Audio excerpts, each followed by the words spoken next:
Hello সবাইকে, সবার কি অবস্থা? আজকে হচ্ছে অষ্টমীর ব্লগ। সকালবেলা আমরা সবাই রেডি হয়ে চলে যাই মহালক্ষ্মী বাড়িতে, কারণ এবার সিলেটের প্রথমবারের মতো কুমারী পূজা হবে। পুজোতে যেহেতু আমি শাড়ি পরতে পছন্দ করি, কিন্তু ওই দিন আর শাড়ি পরিনি, কারণ এত বেশি গরম ছিল। ভাবলাম একটা সুন্দর জামা পরে নিই। তখন সকাল 8টা বাজলেও দেখে বোঝার উপায় নেই, ওয়েদার এতটা খারাপ ছিল। যাওয়ার পরে দেখি হাজার হাজার মানুষের ঢল, হাজার হাজার বললে কম হবে, লাখ লাখ মানুষের ঢল। আমরা আগেই জানতাম এখানে অনেক মানুষ হবে, যেহেতু সিলেটে এটা প্রথমবার হচ্ছে। আসলে কোথায় গিয়ে যে দাঁড়াবো, দাঁড়ানোর কোনো উপায় নেই, একটা যে প্রণাম করব ঠাকুরকে তারও কোনো উপায় নেই। অনেক ধাক্কাধাক্কি করে গিয়ে একটা চেয়ারের উপরে উঠে তারপরে হচ্ছে পুজোটা দেখেছি। আর বাইরে আলাদা আলাদা জায়গাতে ওরা হচ্ছে দেখার ব্যবস্থা করে দিয়েছিল, কিন্তু রোদের কারণে আসলে দেখার কোনো সুযোগ নেই ওইখানে। এই ধাক্কাধাক্কি গরমের মধ্যে কত মানুষ যে সেন্সলেস হয়ে গেছে তার কোনো হিসেব নেই। একবার যদি ওইখানে ঢুকি যে আবার বের হবো, যে বেরিয়ে চলে যাই, এটার কোনো সিস্টেম নেই। অনেক খারাপ সিচুয়েশন ছিল, তারপরেও এত কষ্ট করে এসেছি, এত ভিড় ঠেলে ধাক্কাধাক্কি করে, পুজো তো দেখতেই হবে।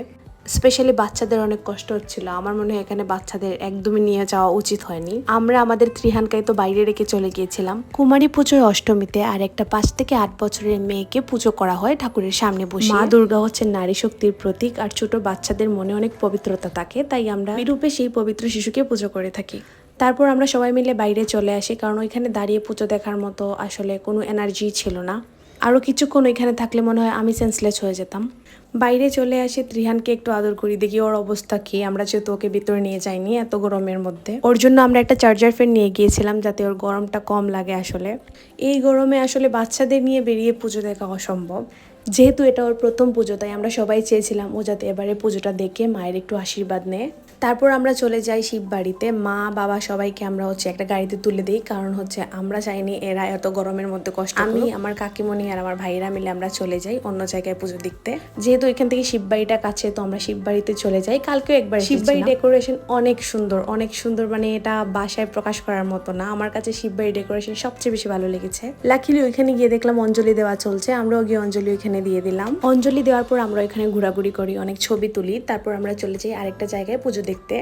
অতিরিক্ত গরমের কারণে ওই দিন আমরা আশেপাশের পুজোটাই দেখেছি।